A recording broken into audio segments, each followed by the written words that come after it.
Decoding cinema में आपका स्वागत है। आज हम बात करने जा रहे हैं फिल्म द हैंडमेड्स टेल की।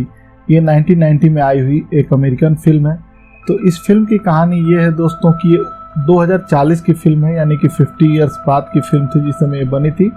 उस समय का यूएसए होता है उसका नाम गिलियाड हो जाता है, और पॉल्यूशन की वजह से जो वार्स और जो वेपन्स हैं और इसके अलावा जो इंडस्ट्रियल पॉल्यूशन है उसकी वजह से क्या होता है कि 99% जो यूएसए की वुमेन है, उस समय गिलियाड नाम होता है उसका, तो जो 99% गिलियाड की वुमेन्स है वो स्टेराइल हो जाती हैं। स्टेराइल का मतलब होता है बांझ, जो कि बच्चे पैदा नहीं कर सकती, जिनके अंदर फर्टिलिटी नहीं रहती है।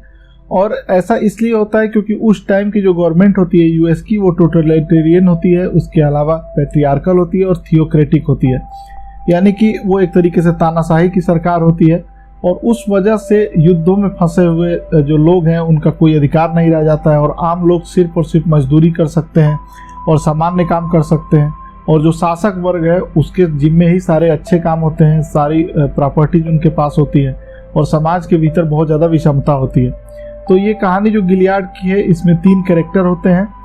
एक केट होती है, और केट और उसका जो पति होता है उसका नाम होता है ल्यूक, और उसकी बेटी होती है, इसका नाम होता है जिल। ये तीनों जो लोग होते हैं ये गिलियाड से भागकर कनाडा जाने की कोशिश करते हैं, और सर्दियों का मौसम होता है। लेकिन जैसे ही ये भागने की कोशिश कर रहे होते हैं, वहाँ पे इनको पकड़ करके जो बॉर्डर सिक्योरिटी होती है वो इनको देख लेती है, और केट के पति ल्यूक को गोली मार देती है, जिससे कि वो मर जाता है। इसके अलावा जो केट की बेटी होती है उसको कैद कर लिया जाता है, और केट को भी कैद कर लिया जाता है। केट को कैद करने के बाद उसे एक जगह पे टेस्ट करने के लिए भेजा जाता है, और टेस्ट करने के बाद ये पाया जाता है कि केट उन 1% महिलाओं में से है जो कि अभी जिनके अंदर फर्टिलिटी बची हुई है और जो कि बच्चा पैदा कर सकती हैं।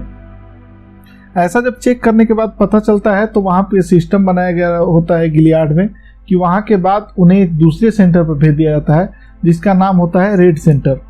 तो रेड सेंटर की जो हेड होती हैं वहाँ की, उनका नाम होता है एनर्ड लेडिया, और वो सिखाती हैं बहुत ज़्यादा अनुशासन। और वहाँ पे दरअसल महिलाओं को तैयार इसलिए किया जाता है कि वो जो बड़े बड़े लोग हैं, अमीर लोग हैं, उनके घर पे जा कर के होममेड्स का काम कर सकें, और एक तरीके से वो उनके बच्चे पैदा कर सकें, क्योंकि जो उनकी बीवियाँ होती हैं वो बच्चे नहीं पैदा कर सकती, उनकी फर्टिलिटी ख़त्म हो चुकी होती है। तो इसके लिए कड़े अनुशासन में इनको पूरा ट्रेनिंग दिया जाता है, और बताया जाता है कि किस तरीके से आपको मैनेज करना है बड़े लोगों के साथ, और किस तरीके से बच्चे पैदा करने हैं। तो यहाँ से जब वापस जाती है किट, तो उसकी एक दोस्त बन जाती है, मोयरा उसका नाम होता है, वो भी साथ जा रही होती है, और वो भी हैंडमेड ही होती है।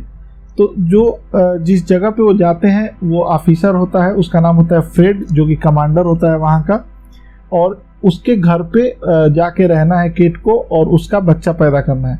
तो फ्रेड जो होता है कमांडर, उसकी बीवी का नाम होता है सेरेना जॉय, और सेरेना जॉय और फ्रेड दोनों उसका वेलकम करते हैं। और दिन भर ये जो लेडीज होती है, हैंडमेड्स होती हैं, जिनको बच्चे पैदा करने होते हैं, उनको दिन भर रेड कपड़ा पहन के रहना पड़ता है, हमेशा लाल कपड़े पहन के रहना पड़ता है, ताकि कोई भी उनको देख के पहचान सके कि ये हैंडमेड्स है।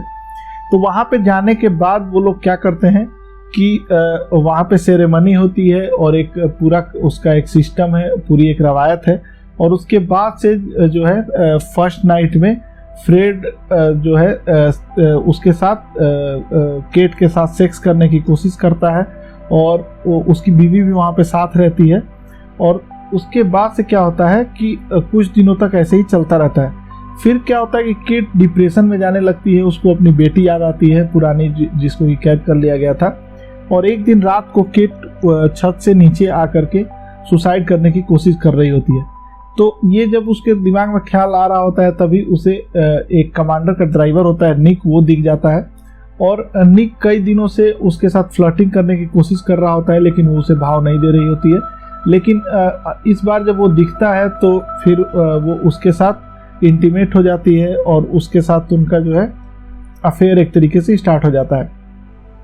इसके बाद से क्या होता है, इसके बाद से कहानी आगे बढ़ती रहती है, और फिर जो है कुछ महीने बीत जाते हैं, और पता चलता है कि केट प्रेग्नेंट नहीं हो पा रही है। फिर जो उसकी दूसरी दोस्त बनी होती है मोयरा, उसके साथ वो बाहर जब जा रही होती है तो पूछती है कि तुम्हारे साथ क्या हुआ, तो वो बताती है कि अभी तक मैं प्रेग्नेंट नहीं हो पाई हूँ। तो फिर वो वापस आती है और पता चलता है कि ये जो कमांडर फ्रेड है इनके यहाँ 2 पहले भी हैंडमेड रह चुकी है और उन्हें सफलता नहीं मिली थी। तो ऐसा होने के बाद केट सोचती है कि आखिर क्या वजह है, क्या वो दोनों की कहानी जानना चाहती है जो पहले हैंडमेड रह चुकी थी, लेकिन वो कहानी उसे पता नहीं चलता है। इस बीच में उसकी धीरे धीरे बातचीत जो फ्रेड होते हैं उनकी बीवी से भी बढ़ जाती है और वो उनको बताती है कि कैसे उसकी एक बेटी थी जिसे कि कैद कर लिया गया था। कुछ दिनों बाद जब कैट को बच्चा पैदा नहीं होता है और वो प्रेग्नेंट नहीं होती है तो उसे डॉक्टर के यहाँ ले जाया जाता है, जहाँ पे कि डॉक्टर बताता है कि वो एकदम ऑल राइट है और फर्टाइल है, कोई समस्या नहीं है उसकी बॉडी में और वो बिल्कुल प्रेग्नेंट हो सकती है, बच्चे को जन्म दे सकती है। लेकिन दूसरी तरफ वो बताते हैं कि वो कमांडर फ्रेड को जानते हैं और प्रॉब्लम दरअसल उनकी बॉडी में है। उनकी जो बॉडी है दरअसल वो बच्चा पैदा करने के योग्य नहीं है और वो बांझ है असल में। लेकिन वहाँ पे सिस्टम ये होता है कि सिर्फ लड़कियों की चेकिंग होती है, महिलाओं की चेकिंग होती है, तो इसकी वजह से सारा दोष उस पर मढ़ा जाएगा अगर वो माँ बनने में अयोग्य होती है तो। और फ्रेड का कभी भी चेकिंग नहीं होगा कि वो सच में बाप बन सकता है या नहीं बन सकता। इसके बाद से वो डॉक्टर कहता है कि अगर वो चाहे तो वो उसको माँ बनने में मदद कर सकता है, उसे प्रेग्नेंट कर सकता है, लेकिन जो कैट होती है वो सीधे सीधे मना कर देती है। और डॉक्टर जब फिर से एक बार जोर देता है तो वो उसे ज़बरदस्ती मना करती है और कहती है कि वो शोर मचाने लगेगी।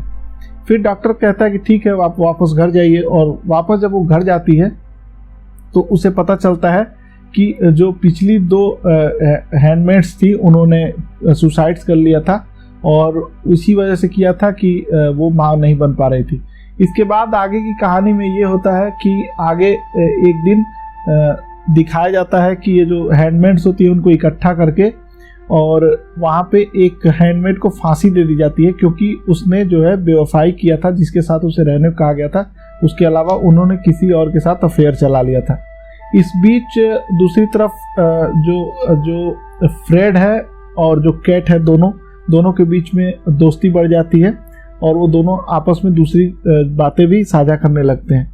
लेकिन जब वहाँ पे फांसी दी जा रही होती है जिस टाइम पे एक हैंडमेड को, उसी समय वहाँ पे धमाका होता है और वो धमाका है क्रांतिकारी जो होते हैं उनका धमाका है। और उनका धमाका इसलिए है क्योंकि जो उस समय की गवर्नमेंट है वो टोटलिटेरियन गवर्नमेंट है, तो उनके खिलाफ धमाका होता है और धमाका करके वो लोग मारना चाहते हैं किसको, फ्रेड को, क्योंकि वो हेड होता है पूरे कमांडिंग ऑफिसर का। तो इसके बाद से पता चलता है कि जो उसकी दोस्त है केट की, वो दरअसल रेजिस्टेंस ग्रुप की सदस्य है, वो क्रांतिकारियों की सदस्य है और वो उसे बताती है कि तुम एक दिन रात में 10 बजे वापस आ जाना घर में, और वो एक उसे चाकू देती है और चाकू से कहती है कि उसको मार देना, अपने जो जनरल है फ्रेड उसको, और तुम बाहर आ जाना। फिर क्या होता है आगे, ये होता है कि जो इनकी बीवी है फ्रेड की, सेरेना, वो उसको एक दिन बेइज्जत करती है और बेइज्जत करने के बाद क्या होता है, गुस्से में रात में जो केट है वो फ्रेड को मार डालती है। और मारने के बाद कुछ लोग आते हैं पुलिस की शक्ल में और उसको गिरफ्तार कर लेते हैं, लेकिन बाद में बाहर जाके पता चलता है कि वो लोग दरअसल पुलिस या सीक्रेट एजेंट्स नहीं थे, वो लोग प्रतिरोध के सदस्य थे जो कि रेजिस्टेंस चल रहा होता है, क्रांतिकारी थे, और वो लोग उसे छोड़ देते हैं। फिर वो चली जाती है मूवी के लास्ट सीन में एक बहुत ही बर्फ वाले जगह पे, और वहाँ पे एक सेंटर होता है जिसमें कि वो अंदर चली जाती है निक के साथ, जो निक उसका लवर होता है जो कि कमांडर का ड्राइवर है। और वहाँ पर जाने के बाद वो सोचती है कि उसकी एक पुरानी बेटी भी हुआ करती थी और अब वो कुछ ही दिनों बाद निक के एक बच्चे को जन्म देने वाली है। तो ये थी पूरी स्टोरी इस कहानी की दोस्तों।